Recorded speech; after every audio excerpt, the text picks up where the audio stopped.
Pemirsa, Dinas Kesehatan Kabupaten Aceh Besar tidak merekomendasikan ibu hamil dan menyusui untuk mengikuti vaksin COVID-19 sebab ibu hamil dan menyusui termasuk dalam kelompok faktor komorbid atau penyakit penyerta. Hal itu disampaikan Kepala Dinas Kesehatan Kabupaten Aceh Besar, Anita M.Kes, mengingat banyaknya pertanyaan masyarakat terkait keamanan vaksin COVID-19 bagi ibu hamil dan menyusui.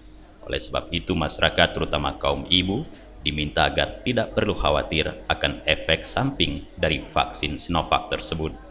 Dijelaskan Anita, sebelum dilakukan vaksinasi, calon peserta vaksin akan di-screening terlebih dahulu. Setidaknya ada 7 jenis yang apabila salah satu di antaranya diderita masyarakat, maka tidak termasuk dalam kriteria penerima vaksin COVID-19. Di antaranya adalah jantung, hipertensi, asma, juga ibu hamil dan menyusui. Anita menegaskan, ibu hamil dan menyusui termasuk dalam kelompok faktor komorbid atau penyakit penyerta. Oleh sebab itu, tidak boleh divaksin. Bagi tenaga kesehatan yang memang sudah di-screening, misalnya ada yang ibu hamil, ibu menyusui, itu kita singkirkan dulu. Kita menunggu menyusuinya sampai 24 bulan atau 2 tahun, baru mereka kita tunda sebentar, setelah itu baru kita lakukan vaksinasi. Juga yang hamil, mereka melahirkan dulu, menyusui, dan baru kita lakukan vaksinasi untuk teman-teman tenaga kontrak, baik tenaga PNS dan kontrak.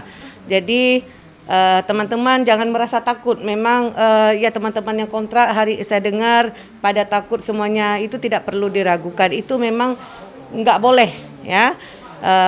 Dokter Ana atau Idai sudah mengeluarkan itu memang tidak boleh dilakukan untuk tenaga nakes yang lagi hamil dan menyusui.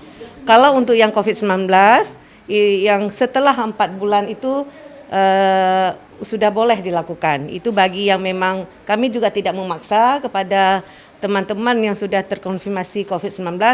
Kalau mereka mau disuntik, ya silakan. Ada teman-teman beberapa puskesmas seperti Indrapuri, Puskesmas Long yang pernah terkonfirmasi COVID-19 sudah pada suntik. Selain itu, Kepala Dinas Kesehatan Aceh Besar Anita M.Kes juga kembali meyakinkan masyarakat bahwa vaksin Sinovac aman dan halal untuk digunakan. Sementara terkait ada kasus 2 tenaga kesehatan di Kecamatan Blang Bintang dan Lembah Selawah, Kabupaten Aceh Besar, sempat dikabarkan mengalami gangguan kesehatan sehingga harus dilarikan ke rumah sakit setelah menjalani suntikan vaksin COVID-19. Anita mengatakan bahwa kedua tenaga kesehatan itu bukan efek dari vaksin, namun karena efek lain, diantaranya adalah belum sarapan dan tersugesti oleh rasa takut yang berlebihan.